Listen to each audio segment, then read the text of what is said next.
darkness, humidity, more darkness. You have been wandering in these caves for days now, searching for the legendary hammer of Lambda, and you found nothing so far. You enter a large room of typical dwarven architecture. In the distance, beyond rows and rows of pillars, a bonfire flickers, illuminating a tall archway and the silhouette of a creature that appears to be standing guard. What do you do? So what do you do? Do you take a bow and shoot at the creature? Do you hide behind a pillar? Do you try to sneak, come closer, see what's going on? Do you leave? You could do many things here. So the little sequence I described here, or the little sequence I played for you, is for me illustrating the two core elements of role-playing games or RPGs are about. There are really two things which make an RPG. The first one is like RPGs are first and foremost about storytelling. Like it is about having people and having a story which is fun, which is epic, with great adventures. So that's the first side. The second, in that sense, like it's similar to a movie, it's similar to a book. The big difference with that is like in a book or in a movie, somebody decides for you what happens. Like you see the movie and it's like maybe you want a different ending, you want all these things, you cannot do that. RPGs are about letting you decide what the next step in the story should be. So this is what makes it fun. And so at that point, you might be asking yourself two questions. Like the first one is like, okay, so we're talking about RPGs here. As far as I know, NDC has a D, and the D is not Dungeons and Dragons. The D is developers. So why is it that he's talking about Dungeons and Dragons? The second question you might ask is like, who is this person speaking right now? So first, I'm going to maybe introduce myself briefly. My name is Mathias Brandewinder. You can find me on Twitter and online under this picture and these identities here. And usually people know me for two things. It's like F# and machine learning. So obviously, Dungeons and Dragons is a bit far from that topic. So why is it that I wanted to talk about it? As it happens, like 2018 was a great year for me. It was a great year because I got to satisfy like a dream of my childhood. Like when I was a teenager, I really, really wanted to play Dungeons and Dragons. I had all the rules, I knew everything there was to know on the back of my hand, and I never got to play a game. And so now it's like I'm a full grown-up, and I thought, this is too bad, but I will just never play Dungeons and Dragons. And a friend of mine ended up like telling me, like, hey, like, we should play D&D. And so this was, okay, this is cool, like, let's play. And so last year, I started to play my first campaign. And to be specific, is like I started to be the dungeon master in my first campaign. And for those of you who have played, is like you probably know that the rules are pretty large, pretty thick. And so I had a lot of material to learn. And being a software engineer, I thought is like I need to do two things. One is like I need to write code and automate things because this is what we do as software engineers. And the second one is like I thought like the best way to check if I actually understand and know the rules is like I should be able to code them. Like if I can write it in code, at that point I know that I understand the rules. So I started what I thought would be a couple of weekend projects, and the goal was like let's put the rules in Dungeons and Dragons in F#. As you can probably imagine, is like you know how it starts. It's like a couple of weekends, and it's like now I'm like 5 months later, and I'm probably not even halfway through. So I can sense that this project is going to take me probably another year or two. But it's been a lot of fun, and as I did it, I realized like the type of thing I was doing for Dungeons and Dragons was actually pretty similar to all sorts of domain modeling things I have been doing for businesses on very serious applications. So it has been like a very fun domain modeling exercise, and so I thought like maybe I should just share it with you and give you a couple of tips which I think are useful beyond Dungeons and Dragons. So this is kind of where this talk is coming from. That being said, let's dive into the campaign. And so our campaign is going to go into 4 chapters. The first chapter is going to be, first, like, let's talk about what D&D is. So not surprisingly, as I did this and I started tweeting about my project, a lot of people ended up, essentially I realized like way more people than I thought were playing D&D. So I assume that a lot of people in that room do play, but I also assume that a couple of you don't. So I'm going to talk a bit about the game and some of the things you need to know. Then we're going to go into the modeling, like domain modeling side. And so what I will do is like I will attack questions like take a monster. How would you go about modeling a monster using F#?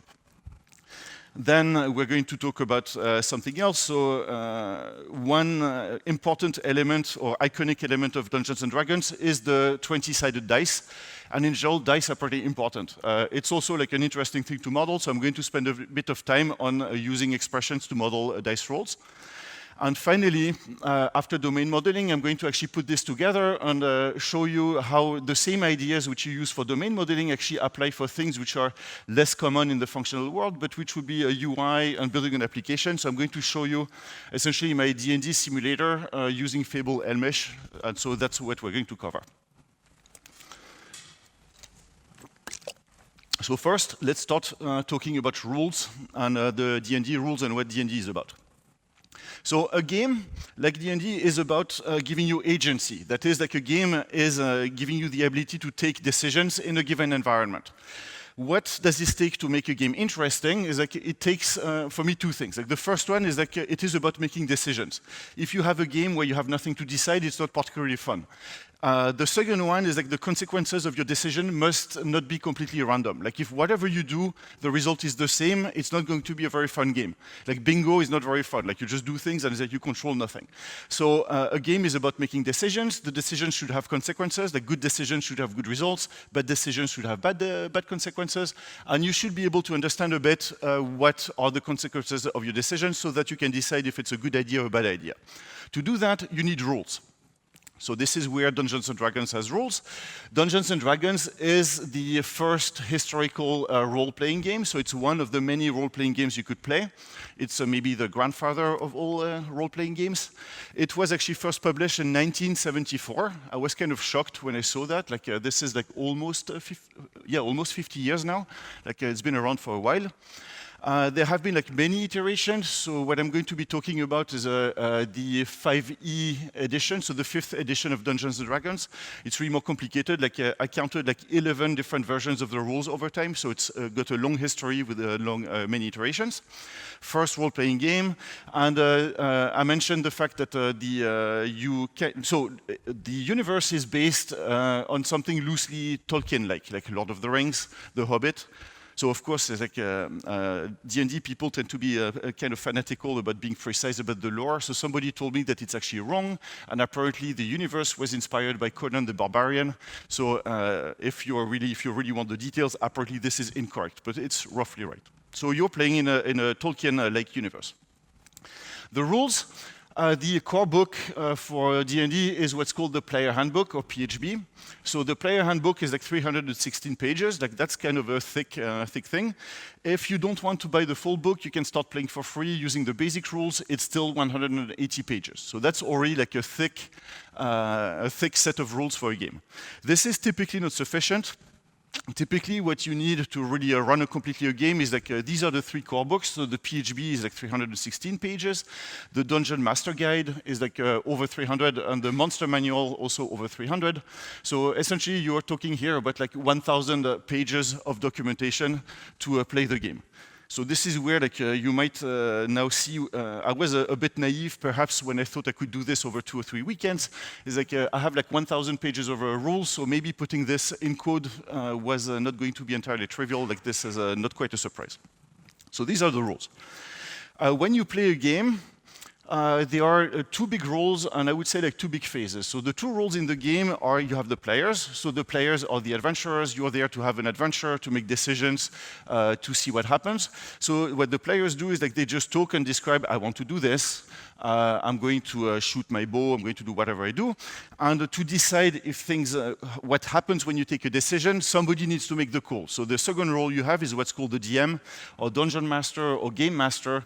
And the DM is like essentially the person who's representing the entire world and what happens in the world. So whenever something happens, the DM is the one who decides, does this work, does this not work, something like that.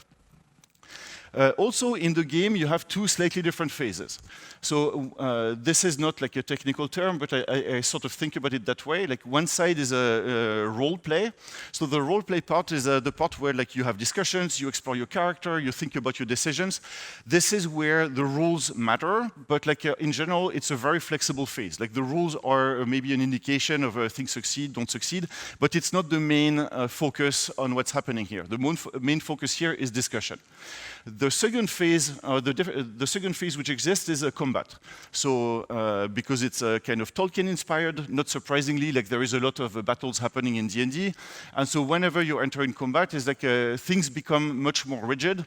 They are kind of behaving like a war game. Like you have rounds which are 6 seconds. You can do very specific things. So at that point, it's like you go into something which is tack, tack, tack. At that point, the rules are very important.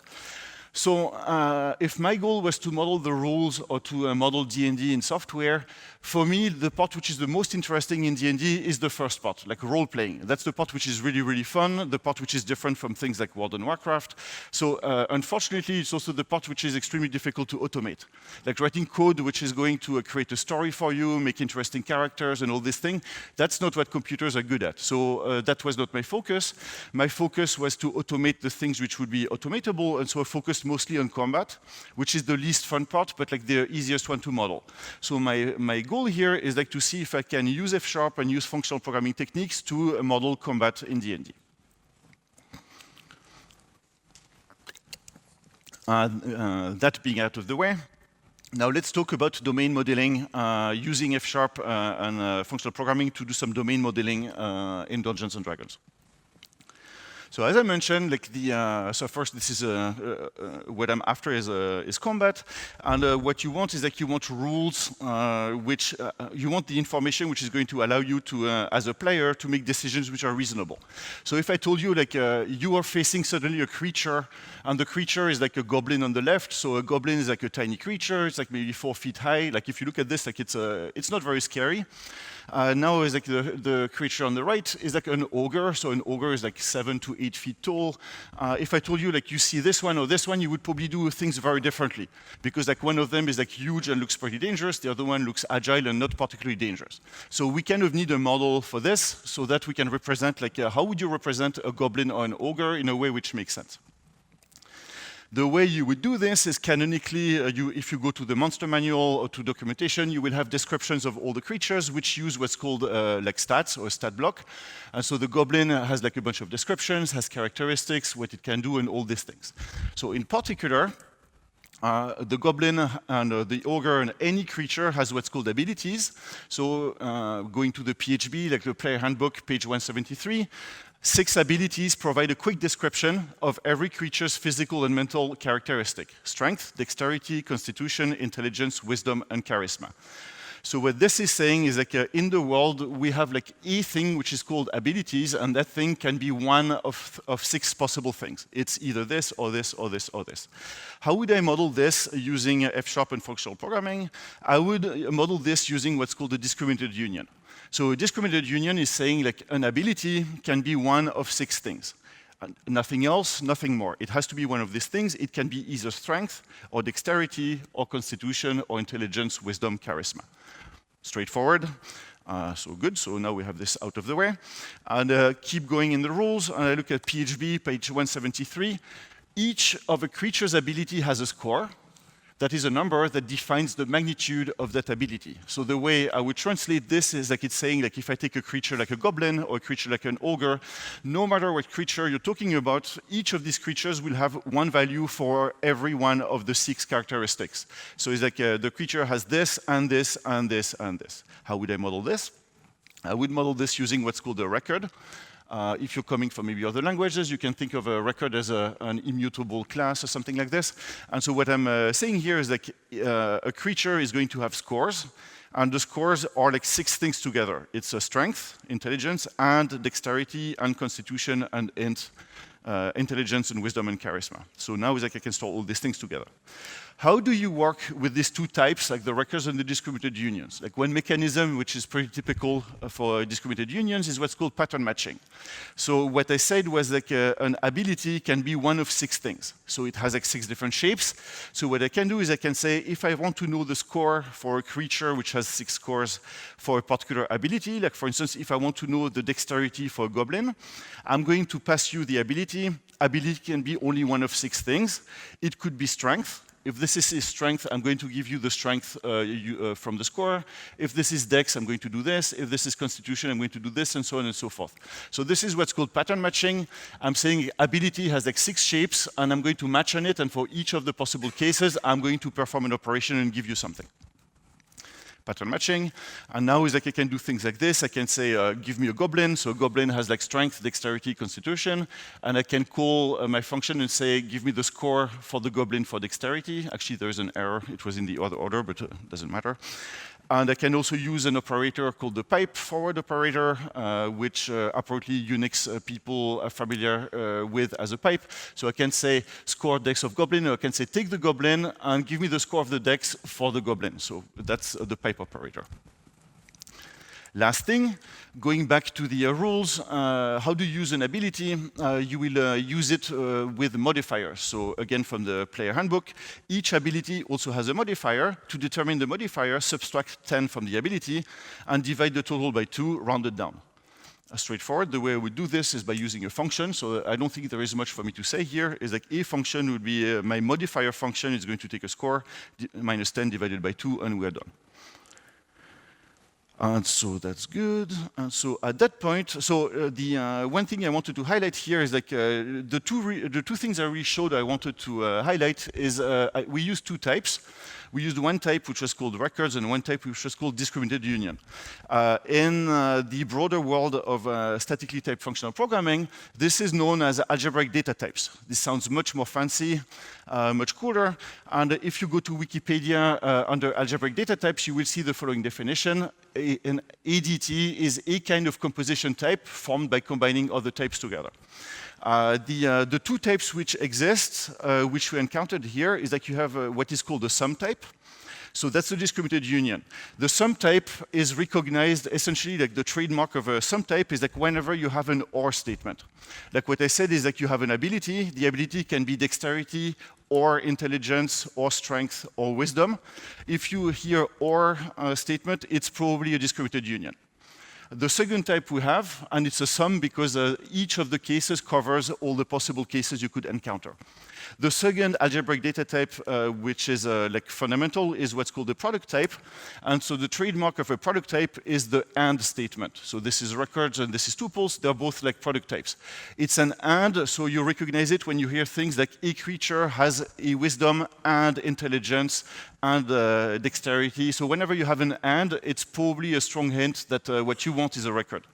And with this is pretty much all you need to build your models in F#. And so we achieved a big milestone here, so I think it's time for all of you to level up. Now you have a new skill, which is algebraic data types. Pop, level 2. Let's move to the next part of domain modeling. So domain modeling, so let's revisit a bit the stats block here.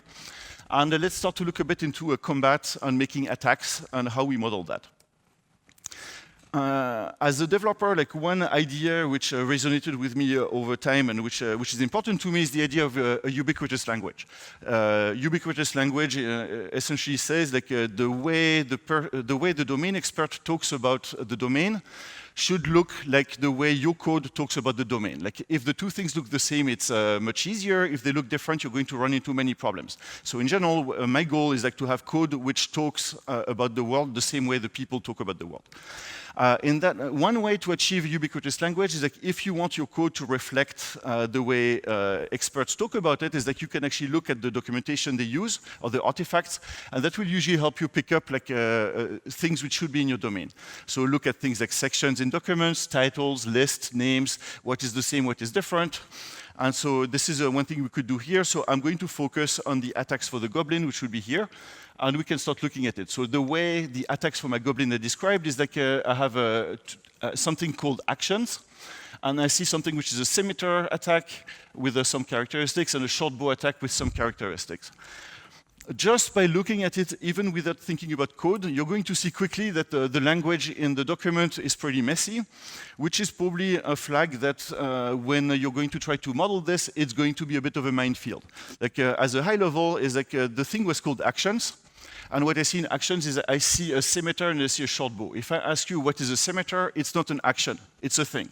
So just the description of the thing is kind of an indication that modeling is probably going to be a bit messy. A scimitar is a weapon. This is not an attack either. So the statement, which I think is correct here, is that I'm looking at actions. Action shows me a list of weapons, and the weapons can actually be used to make an attack. So there is a lot of information here which is kind of compacted, and the documentation is probably going to, going from the docs to a good model is probably not going to be trivial. But still, let's try. So I'm going to look at patterns of things which are the same, and let's look at how we could approach modeling the goblin attacks. So the bottom section is showing me two things. First thing is like a scimitar attack, is a melee weapon attack, +4 to hit, reach 5 feet, one target. When you hit, damage is 1d6 +2, and it's slashing damage. And if you look at the short bow, you have something which is pretty similar. So I think it's fair to say that if I look at these two lines, there is a lot in common. Like the two things have a very similar structure. The way the structure is similar is that way. If I put them side by side, I see scimitar, short bow. I see +4 to hit, +4 to hit. I see damage, damage, one target, one target. So these things tell me like an attack is probably a record because it's telling me every attack has this characteristic and this, and this, and this, and this. So an attack is probably going to be a record. Good. And now is like if I dive a bit further, is like the next question would be like, do I have things which are not the same? And sure enough, I have plenty of things which are not the same. If I look at the structure here, I see that I have a weapon attack, but this is a melee attack, and the short bow is a ranged attack. So that's different. So the way I would read it is like the attack can be either melee or ranged. Or is the trigger I'm going for. The reach of the attack, all of them have a reach, but this one is like one number, 5 feet. This one is like either 80 or 320. So the attack can be this type or this type. Or the reach is this type or this type. And I see damage can be slashing or can be piercing. So these are like strong flags. Like here, what I'm probably after is if it's an or, it's probably a discriminated union. So let's try diving. Let's look first at melee and ranged. For melee and ranged, PHB 146, every weapon is classified as either a melee or ranged. Melee weapon is used to attack a target within 5 feet of you, like you're attacking the thing right there. Ranged weapon is used to attack a target as a distance. Let's go a bit further, and PHB 147 talks about range and say a weapon that can be used to make a ranged attack has a range in parentheses. The range lists two numbers. The first is the weapon normal ranged in feet. The second one is the weapon's long range.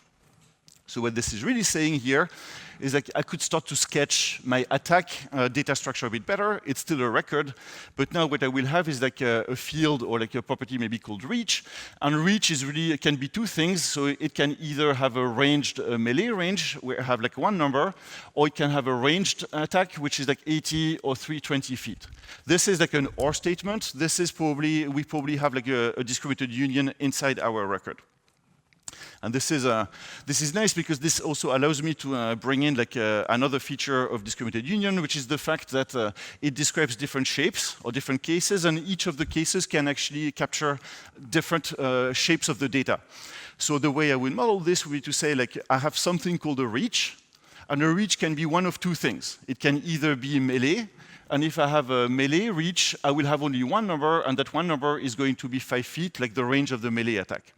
If it's not melee, it has to be ranged, and if it's ranged, it can be, I will need two numbers, short range and long range. So now it's like I have something which is one thing, it's a reach, but the one thing can take two completely different shapes, either melee or ranged. And now it's like all I need to do is I need to say like my attack has a reach, which can be one of these two things. So it's good. How would I work with this? I would again use pattern match. And pattern match can, so I can look at the different cases, and I can use this also to extract the data out of the data structure. So I can say, for instance, if you give me an attack, one question I might ask is like, how far can you attack? Like that would be the maximum reach. And so the way I would do this would be simply pattern match on the reach, which is a discriminated union. So look at the reach of the attack. The reach can be one thing. It can be a melee attack. And so if that's the case, it has a melee reach, which is one number. I'm simply going to give you that one number. If the attack is not melee but ranged, then I have a short and a long range, which I'm going to extract out. And out of this, I'm simply going to give you the long range. So I can use pattern match to look at the different cases and to pull out the data from my data structure. Yeah, so this is, so now is like, so far what I did is like I used the tuple here. So the tuple is okay, but it's kind of not very expressive. Like what is the first int, what is the second int? So one thing I can do is like instead of using a tuple, I can actually use a record inside a discriminated union. So what we're doing now is we're composing, we have a record with a DU with a record. So we're just piling things together. And here we need to say I have a ranged reach, which has like a short and a long range, and now I can just make things much more expressive, and I can say here, whenever you're matching on the attack, the ranged reach is going to have a reach, and reach.long is going to give me a number which is much more, like I know what it is, it's just not a number in a tuple. So this is nicer. If you're kind of obsessive about making things cleaner, you could even use another thing which is called modules, and I could say, I could do something like this, I could create a module called ranged, and now within ranged, I will have a thing called reach, which is short and long, and so that allows me to say the reach is going to be a reach of ranged.reach, which is a bit nicer than the long string describing a ranged range. So just a nice tip to clean up the modeling. So this is a lot of progress. It's like we went, what we have now is that we have a model which is allowing us to model like the scimitar and the short bow attack for the goblin. This is progress. So we can represent everything we want to represent. The problem is that now we can also represent things we do not want to represent. So the picture we have here is like what's called a chimera, and like a chimera is an animal which is a monster composed of like many things which should not be together. Like there's a goat and a lion and a dragon and I don't know what. So the problem I'm trying to point at here is like I can represent a scimitar, I can represent a short bow attack, but I can also represent something which makes absolutely no sense. Like with the model I created so far, I can create now an attack Watt. That attack is of type melee and has a reach which is a range reach of short and long reaches. So this makes no sense. I should not have like both a thing which is melee and reach. So this is a problem, and we don't want that. Like we could deal with this by having like in the pattern matches, we could start to put like try-catch blocks and all these things. This is not very satisfying. What we would like is, so this is a bit of a mantra which you will hear among lots of functional programming people, is like what we want is like to make impossible states unrepresentable. It's like either I can create bad things and then I will have a lot of code to make sure to remove the bad situations, or I can have a design where it's not even possible to create bad things. So this is what I want. The symptom would be exceptions, exceptions in pattern matching, and so on and so forth. And that problem is actually pretty straightforward to solve. Like the problem I have is like what I really said is like I can be, I have a melee or range type, and I have a melee or ranged reach. This is, and these really work together, so if they work together, what I should probably do is like collapse them into one thing. And so what I'm doing here is I'm saying, great, actually I don't need a type of attack. What I can simply say is like any attack will have a reach, and the reach is going to be either ranged or melee. And by looking at the reach, I will know immediately if it's a ranged or a melee attack. So it's like, I don't need these two fields, make them one. Once they're one, it's like now it's not possible to create a chimera anymore. Like the bad state is gone, my exceptions are gone, and I'm happy, I cannot write anything bad. So this is good, so I'm happy. Cool. So at that point, first what I wanted to show was like in general like how we'd approach like domain modeling and like this combination of discriminated unions and records and how you just go and build progressively your model. Now is like lots of things went well. While I was doing this, is like I also ran into quite a few traps or quite a few small problems, and I wanted to talk a bit about them so that when you encounter them, you will actually know maybe what to do about it. So in general, like my naive assumption was like, it's great, I have one document, it's long, but it's completely documented. Like the rules are there, I know, it's a complete spec, right? Like if I have the rules, it's like, this is describing me exactly how the game should go, so it should be easy to do. It was not easy to do. And like one of the problems I ran into was the fact that the documentation is full of lies, or to be more specific, is like it's full of half-truth. It's like nothing is wrong in the rules, like you can use them to play, they're correct, but like they don't always tell you exactly the whole truth. So how does this appear? The first one, let's show a first example. The statement I made is like, hey, I look at the goblin, these two things look like exactly the same, so this is probably how every attack behaves. It's either this or this. So fine, I modeled the way described to you, and then it's like a couple of weeks later, I looked at a couple of other monsters, and I looked at a thing called a wyvern. So a wyvern is a kind of a weaker dragon. And if you look at the wyvern, it has a bunch of attacks, and one of them is a stinger attack.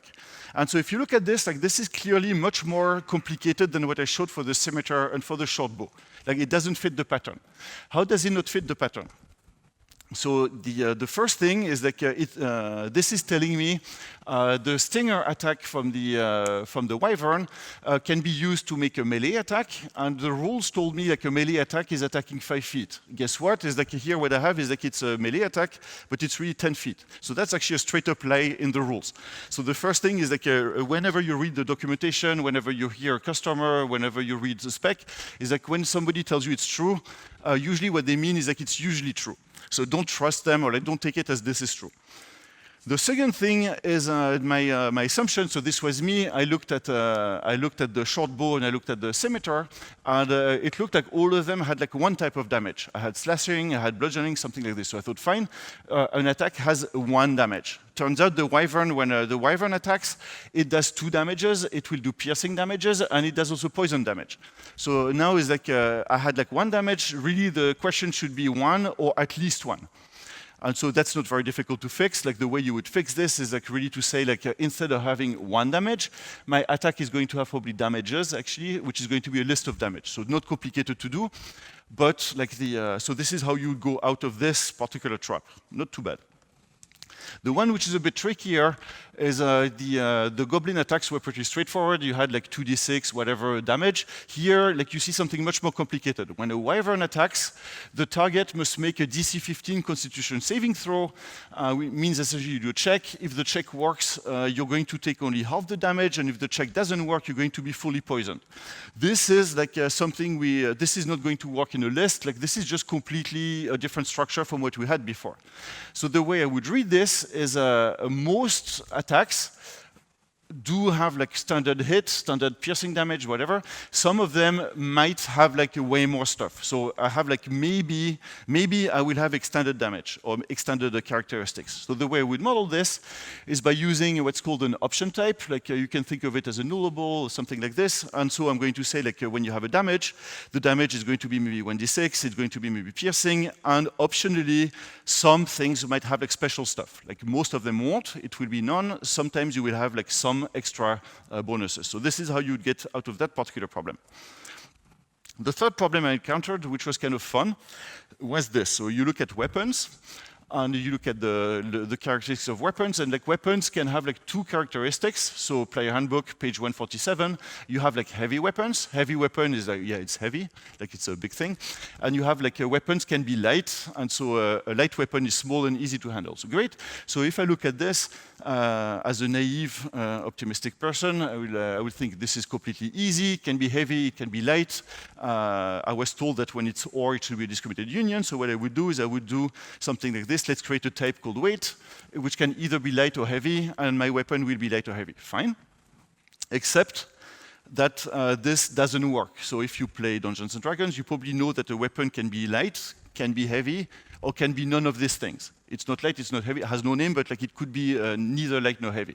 So whenever you use a discriminated union, the discriminated union is describing multiple cases, multiple states you can be in, and the discriminated union should tell you the truth, all the truth, and nothing but the truth. Meaning like something has to be in one of the cases, you cannot have a whole. And here that doesn't quite, or if you want to be maybe fancy, you can say it has to be mutually exclusive and collectively exhaustive, like something like this. So now it's like light and heavy is not going to work out, because like a weapon can be light, can be heavy, can be something else. The question is, what do I do about it? So I think you can go about it like 2 ways, which either is correct or like fine with a different, maybe different trade-offs. One of them would be like if it's not light and not heavy and has no name, how about I give it a name? So that's the option below. And the option below, I'm saying like a weapon is light, medium, or heavy. The thing I like about it is like it's pretty easy to model, it's pretty easy to read, I just have to go through the cases, that's straightforward. The thing I don't like is like medium doesn't exist in the rules. So I'm creating language which doesn't exist in the domain, and this is like something I don't like. So it's easy to use, but it's less of a translation of the rules. The other option, or the other choice would be I could represent it by saying an attack or a weapon can either be light or heavy, and so that's an option. It's saying either it will have nothing, or it will have a property which could be light or heavy. This is like exactly what the rules are saying. Like this is also much, it's a bit more painful to work with, because now we need to look at, does the weapon have a weight? If it does a weight, what is the weight? So I have like a much deeper nesting, and it's a bit more annoying to use. It's more true, but it's more painful. Like the truth is, it would be nice if like the right thing would be also the easier one all the time. So anyways, like these are two possibilities you have. The last thing I wanted to bring up was discriminated unions are great. One of the strengths they have is that they force you to cover every single case. One thing you want to keep in mind, though, is that a discriminated union, the strength of it is that it's a closed model, which means like if you use a discriminated union, like things must be in one of the cases, and it can be that and only that. What discriminated unions are not is like they're not extensible. Like if you have a case where somebody could actually add a case, add a situation, like a DU is not what you want. As an example, is like the base rules have a catalog of standard weapons. So one thing I considered at some point was, how about I make that a discriminated union maybe, and I have a big list of weapons can be this, or this, or this, or this. This is probably not a good case, because I could also create my own weapons. Like, how about you come up with an idea which is not in the catalog, you want to use it in your game. That's not a good case for a discriminated union, so you could potentially do it by doing something ugly, but I would say, like, if it's possible that something might create a new case in your hierarchy, like, you probably don't want to use that. Cool. So short version of the long version here is like when you're using records and discriminated unions, I would say like ask yourself, is it really one or is it at least one? If it's at least one, like refactor and use a collection. One or maybe one, like use an option. Is it really closed? So do you really want to use a discriminated union, or do you want to use something else, like, something else? And do you have all the cases covered? And with this, is like you're in a good spot to do like most of the domain modeling you will ever encounter. One thing I found really refreshing about F#, so before doing F#, I did a lot of OO and I did a lot of C#, and like you had a lot of arguments on how should you compose things, what are the right patterns, and ended up with, you probably have heard this advice, is like in OO circles, you will hear the advice like you should use composition over inheritance, which is kind of which in my experience is correct. Is like the point I want to make here is like what I've been showing you is like purely composition and no inheritance. The entire way I have been modeling things is like purely composing things together. The only question I have is like, is this thing a record or is this thing a discriminated union? And then you just put them together. And so I'm kind of surprised sometimes because people tend to, I've heard a couple of times like functional is complicated. I would argue that functional, like modeling with this approach is surprisingly and refreshingly simple. It's like you really have like one question to ask and you keep going and going and going and your domain takes shape. So I will stop here on the attacks. And now I will move to something else, which is dice rolls. So if I go back to my attack description, we have done everything so far. The only piece we haven't touched is the piece, this piece here, which is saying like when I do an attack, I will do 1d6 plus 2 damage. How would I model this? So that's not a good fit for a record so far, so it doesn't really fit with anything we've done. It's a problem too because dice are pretty much everywhere in Dungeons & Dragons. I have actually my dice set with me, like I always have it. Like this is an important part of the game. They are everywhere. They have also their own syntax. Like if you look at dice rolls, you have this is saying like I'm going to roll a dice with 4 sides, 6 dice, 8 sides, and so on and so forth. And you have complete expressions like this saying like roll 5 times d10, add 15 to it, and add like 2 times a dice of 4 sides. So we kind of want to model this because that's part of our domain. The question is like, how do we do that? So what we would like is I would want to be able, in like the ubiquitous language idea, I would like to be able to say like my attack is 1d20, my damage is like 4d10 plus 2d6 plus 4. Just because of the syntax limitations, I will probably not be able to go completely that far, but I'm going to try to go as close as possible to this goal. To do this, I remembered like along my campaigns in Dungeons & Dragons, I encountered a creature, a mythical creature called Thomas Petracek, who is a half-elf from Prague. And the one thing I noticed, so I highly recommend following what he's doing, like it's full of good ideas and interesting things. And one of the things I picked from the half-elf wizard was, if you look at his talks, is that I would argue that a lot of them like go to an idea I had not seen before seeing F#, which was like try to model things as expressions.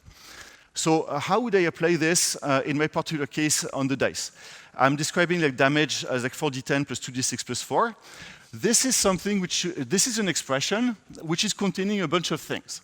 It could be arbitrarily complex, it could be just one number, it could be like many combinations of dice. And what I see is I see four things. I see rolls. The roll is like, I can roll 4 times dice with 10 sides, so that's one of the elements I have. Second element I have is I have 4, that's a value or that's a number. And the third thing I have is like these things, I can take them and I can combine them together by addition. I can take either a roll or a value and I can add them to compose like more complicated rolls. So let's try to make that happen. So this is where I'm going to go out of my slides, and now I'm going to go into VS Code, and let's see how we would build that up. So first thing is like let's start. So our goal is to be able to represent in F# or in code something like 6d10 plus 4 plus 2d6. So first thing I will want is I will want to represent a dice. So that's not too bad. I should be able to do something like type dice. And here I'm going to use a tip, which is a trick which is quite common, is like I'm going to create a discriminated union which has just like one case. And that case is going to be d of int. So why is this cool? It's cool because now I can do something like this. I can do like so I can create a dice. I can do a d4. And this is going to be creating something which is a dice, which is a d4. I can create a d6, I can create a d20, so that was easy. So I like this. Now is like I can also do something which is cool with this. I can start to represent, create. The second thing I need is I need to be able to represent rolls. So what I said is like a roll can be 3 things. It can be either like 4 times d10. It can be a value, or it can be a combination of the 2 things above. Let's do this. So I'm going to do like type roll. And a roll can be, first thing, it could be, let's say, a dice roll. The dice roll is going to be a dice roll of 2 things. It's going to be like how many rolls, how many dice do I want to roll? And the second element should be a dice. So here I'm saying like a dice roll will be like 4 times a d6. That's the first case. The second case, it could be a value. So a value is going to contain a number. That's the case where I have 4. And this is not sufficient. I want to be able to represent addition. How about I put that right in? I'm going to do an addition of, and here I'm going to create simply a list, and the list is going to be a list of roll. And so this is the part which is kind of cool, because like what I'm creating here is I'm creating a type which is a recursive type, like it's looking on itself, and it's saying a roll is either going to be a dice roll, or a value, or it's going to be a list of rolls, which could be a list of rolls, which could be a list of rolls. So now this is neat, because I can represent like arbitrarily complex dice roll. Like I can do something like let damage equal, I can do something like first I can do like a dice roll of like 6, let's say 4 d6. That works. I need a comma here. So this, why are you not happy? Oh, it's fine. So this is a valid roll. I could also do something like a value. So I could do value of 4. That's also a roll. And I can do something like add of value of 4 and a dice roll. And I can add also like a value of 10. And I can nest it with an addition of like a dice roll of like 2 d10, and so on and so forth. So the point I'm making here is like now I have a model which allows me to model like arbitrarily complex dice expressions. I can, whatever you throw at me, I can model it with that mechanism. So this is at that point, I'm pretty happy with myself. Is like I have something which is what I want. The thing I don't like about this is like it works. It's a faithful representation of what I want. The thing I don't like is like what I wanted was something which looks like this. 6d10 plus 4 plus 2d6. What I got is like something which is the same functionally, but like looking ugly as hell. So now it's like, let's see if we can take this and like make it pretty. So let's make it pretty. So pattern, like it's the make it pretty pattern. So first I'm going to do something simple. Is I can create instances. Like let's say let d4 is a dice with 4 sides. Let d6 is a dice of 6 sides. Whoops. So I can create like instances of all the dices I care about. The d8 equals d8 and so on and so forth. So why is this cool? It's kind of useful because now I can take this and I could say like damage is going to be not d6 instead of d6. I can do d6. I can do d10. So I think this is going to let's make it a d8. So I can start to clean up a bit my code. So not a huge progress, but I think this is already looking a bit nicer. Now the thing which makes it really ugly, or which makes that part like much uglier than what I want to do, is the fact that the add open brackets is like pretty awful looking. What I would really like to be able to write is something like d6 plus d4, right? Or like so let's do that. And this is something I actually didn't know that for the longest time. I didn't realize that you could use that you could add members and to a discriminated union. So I'm going to use that right here. It's like fine. It's like if what I need is a plus operator, it's like I'm going to add the plus operator to my dice rolls. So I'm going to do this here. I'm going to do like let's make it like a static member, and I'm going to use a plus. And what I'm going to say is that you can have like I can add roles. So I can say like, let's take a first role, which is going to be a role, and a second role, which is going to be a role. Whoops. And all I need to do here is like, if you give me 2 roles and with a plus sign, is like all I need to do is I'm going to transform it into add of role 1 and role 2. And this is what I'm going to return. So now it's like I'm adding like the plus operator, and what this gives me is like at that point, what I should be able to do is I should be able to take this, and I should be able to write it as I should be able essentially to nuke this, and say value 4 plus plus dice roll for 6. So let me remove this because that's making a bit of noise, and like. Damage 3. Now I can see that this is already working. Like the comparator is telling me, yep, this is a role. I'm happy with this. This works. So this is now like progress, right? It went from ugly to something which is starting to look like the way I want. The thing which is arguably not that nice here is like value of 4. Like this is kind of ugly. What I would like is I would like to be able to write something like 4 plus maybe a dice roll, or like dice roll plus 4. Let's make that work as well. So I'm also going to use like, I'm going to add now properties. So I'm going to do something like static member plus, and I'm going to put like 2 roles. And here, and so here, instead of doing a role, is like I'm going to say like I want to be able to actually add an integer. So it's going to be like, let's say x is going to be an int. And what I should be able to do in this case is like I should be able to do something like add. I'm going to give you back add of the first role. And if you give me, if the second thing you give me is an int, is like all I need to make it a valid role is like to wrap it into a value. And now what I should get is like something which is a valid role. Right, so here what I'm doing is a trick where I'm essentially doing a constructor, like I'm using overloads so that I can actually take an int, wrap it into the type I want, which is now going to be into the expression. So with this is like what I can do now is like I can do exactly what I wanted, which is I should be able to do let damage 4. And here I'm going to do up dice roll of 4 and 6, and I should be able to do now plus 10. And guess what? The compiler is now telling me, yep, this is a valid role.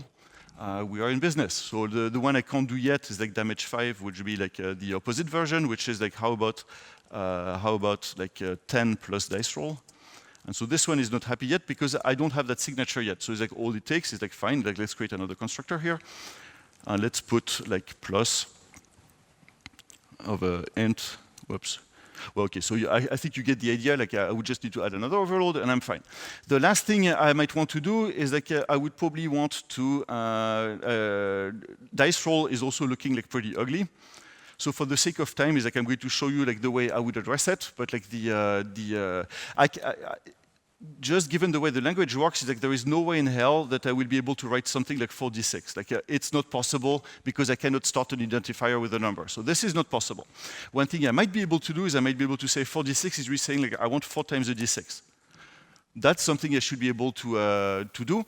And to do that is like all I would need is I would need to use like the multiplier operator and create out of this a dice roll and keep going and going with that. So the way I would do it would be exactly this way. I would say like you take a type dice, and on the dice I'm going to add a static member multiply, which is going to take an int and a dice and give you back a roll. And now I can use this to write like arbitrarily complex things. So now I can do things like that. Now I should be able to do things like 1 plus 4 times d10 plus 4, and this should give me like this is a dice roll. So this is neat, right? And now it's like I can write code exactly the way I described it. The last thing, now the way you use it is that you typically use it. The complement of this, if you have an expression, you probably want to use it to evaluate it somewhere. So the thing you're always going to see is something like an evaluator. And so the way I would use this, for instance, to run the evaluation of rolls would be this way. I would say, fine, now anytime you give me a dice roll, the roll could be one of 3 things. It's either going to be a value like 4, then I'm going to give you 4. It's going to be a roll of like 4 times 10, so I'm going to create 10 dice roll, add them together. Or it's going to be an addition, and then I'm going to simply sum by this. And so that would be like a recursive evaluation. If I do this now, I should be able to do things like 4d10 plus 2d12 plus 2, eval, and I can run it and run it and run it and run it. And I'm getting like numbers here, which are like actual dice rolls. Is it correct? I don't know, but the numbers are plausible. So it's like I'm going to say like this works, this is fine, and we can, I'm happy. Cool. So let me go back to the slide quick. And so what I try to show here is like a pattern I see a lot. So this is where like distributed unions are really powerful. One pattern you see a lot is like build up internal DSLs by actually building expressions using that tool. So what we did here is like first build a representation of what you want with things like this, which are like a kind of recursive type. Like what are the atomic elements and what type of composition do you want? You have this first, like this works, but this is ugly. And the second level, and you write your recursive evaluation. And then is like the next step is like it's ugly, make it pretty up to the moment it's what you want. Cool. And this is what I had on the expressions. So now let me move to the last part of the presentation here. So what I showed was what I showed so far. How much time do I have? Yeah, what I showed so far was like how you can use this for domain modeling, which is kind of a internal representation. Now, how about if you wanted to build an application which actually shows something, maybe shows you a UI. So this is where it's slightly disconnected from what I had before, but I still wanted to show it. So I'm going to talk about Fable Elmesh quick. So what I'm going to do is I'm going to look at things like movement. And so movement in Dungeons & Dragons is saying like during your turn, you can take a certain number of movement. You can move north, you can move west, and so on and so forth. So I can model that, it's pretty straightforward. I can move north, west, south, and east. And if I move, I need to know where I was. So I can model this with the record. And I'm going to say, like, now I'm north and west. Here are my coordinates. And I have coordinates movement. So I can move from a particular position with a particular direction. Use pattern matching. If I move north, north goes up. If I move south, south goes, north goes down, and so on and so forth. So that's straightforward. I can combine it with the pipe and say now I have an initial position and I can move and move and move. So this is good. Like the one problem with this is like if I do this, I'm going to be stuck. I cannot really support like attack, do other things than movement. So the way I would probably do this is by actually wrapping up the actions I can do in a type like a message. And I can say the type of things I can do. I can move in a certain direction. I can do an action which could be attack. I could do a reaction is this, blah, blah, blah, blah, blah. So I'm wrapping up all the things I can do into a meta type. And now my position is going to be a state. And the benefit I get here is that I can use pattern matching, and instead of doing move, I'm going to do update. So I'm going to update my state. When you give me a message, I'm going to take the state. If the message is move, I'm going to apply move. If the message is attack, I'm going to do this, and so on and so forth. So it's a nice representation because now I have one state, one type of message, and it's representing everything I can do in my domain. or everything my application could do. Like if you've been also doing things like event sourcing, this should look kind of familiar. It's like I'm really starting with an initial state, and I'm applying an update function, which is taking a command, update, pop, pop, pop, pop, pop. So this is super close to event sourcing style patterns. And this is also a pattern which should work with pretty much every application. So an application is something where you can do things. That's the messages. When you do things, things change. That's an update function, like take a state, apply a message, see what happens. And to do this, you need also to know what's the initial state, so initialize. This is a general pattern to represent like most application. Has a name. It's coming from the Elm community, so it's called like a model view update model. So it's like you have a function called initialize, which will give you a model. You have like messages, and like anytime the message comes to the update function, it's going to take the model and give you back a new model and keep going and going and going. And the nice thing on the model view update part is like it's also looking for anytime the model changes, I'm going to show you on screen what changed. So this is a refreshingly simple pattern. I'm going to show you like how that looks on a quick demo here. So I'm trying to think because like you know what? It's like I'm going to skip the demo and the simple example, and what I'm going to ask you to suspend disbelief. Like if you want to see exactly how this is done, I will do it at the break. But I'm going to show you like how using exactly that pattern, what I ended up with. So what I ended up with is this. Because my real end goal here was to represent the rules, and the reason I wanted to represent the rules is because the first time I played my D&D campaign, I almost killed all my players. This was really not fun. Like they played for like 15 minutes, and 15 minutes later, like essentially everybody was dying, and one person was not dead, and I had to cheat the dice roll so that the game was kept going. So I didn't want that, and so the question I had now was like, this is a problem. How do I know if a particular fight is fair? And so for this, is like I need to build a simulation. So this is why I need to build all the rules, because I need to know like what I need to know. Yeah, if I want to simulate, I need to run. I need to be able to run against the D&D rules. So let me show you like the where I am with this. I'm going to show you like using the Elmish or the model view update pattern. So let me open recent, and that was like the monster vault. Don't save. So what I have here is like, so the whole project's on GitHub too. Like what I have is I have an Elmish application. So this is actually like 4 files in F#. So I have like my current domain model, which is representing the, like, and you can see the dice, you can see all that stuff. Like I have like the whole set of rules I have modeled so far. And I have an app, and the app is like an Elmish application, so where I have like model, view, and update. So the thing which is beautiful here is I can take this F# code.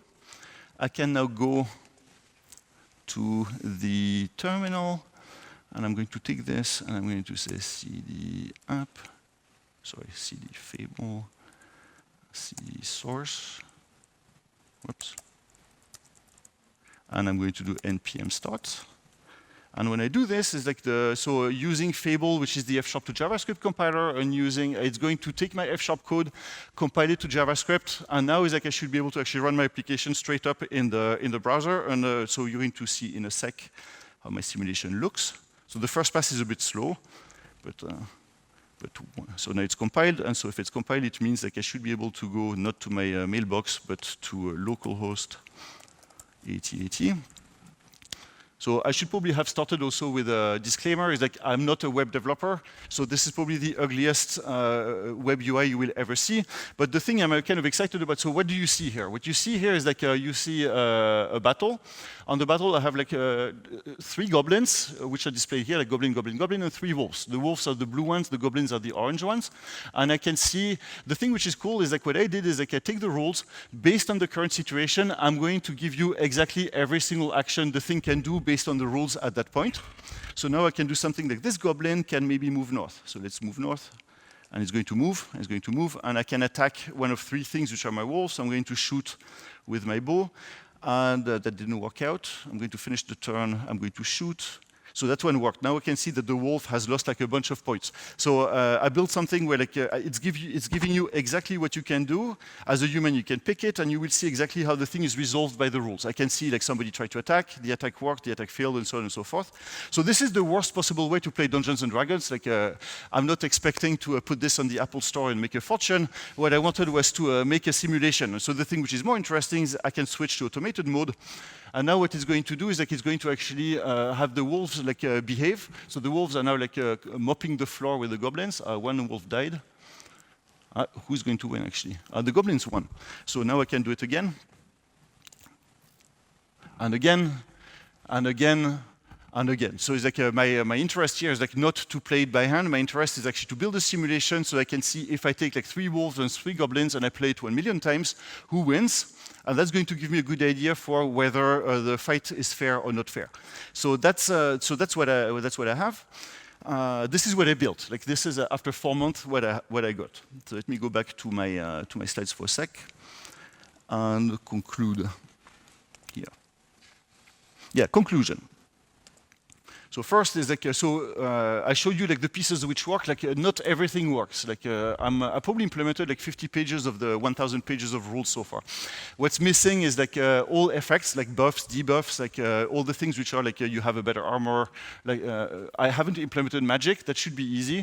And I'm also missing terrain. Like right now it's a flat thing. I kind of want to add, of course, walls, mountains, that type of stuff. The 2 last ones are not very difficult. Effects are actually quite a nightmare. Like I've been spending already 2 weeks on it and I'm nowhere close to being done. The second piece is like I want to do a simulation. To do that, what I need is I will need to automate the behavior of the wolves, of the goblins. So I showed you something which was pretty primitive. My interest is in machine learning, so what I want is to build reinforcement learning so I can actually play 1 million times so that the goblins know how they should fight. And so that the wolves know how they should fight. And now if they know that, I can put players against it, I can let them play, and this will tell me who wins, who loses. And in a perfect world, I would even like to know like what is it that they're doing so that I can read what's the right behavior for a goblin. So this is kind of what I'm going for. The last thing which I got out of this project so far was, so I don't have an answer on it, but like I've been really puzzled by the fact that documentation and specification are very different. What I mean by this is like if I give you the rules, they are big, but in 2 hours you should be able to play a game of Dungeons and Dragons. What this means is like this is a complete document which completely describes the game. So from that standpoint, is like my assumption was it's very well specified, so I should be able to implement like very easily. And it's been completely, it's really not been the case. And so the question I'm asking myself is like, what is it that makes specification and documentation different? What is a good documentation? What is a good specification? So I don't have a good answer on that, but like if you're interested in that question, I would love to talk about it at the break. And I think this is what I had. So I'm going to do 2 things. I'm going to thank you for listening to my D&D stuff, and I'm also going to cast Bless. You're going to have like a +4 on all your checks for the rest of the day. So thank you very much.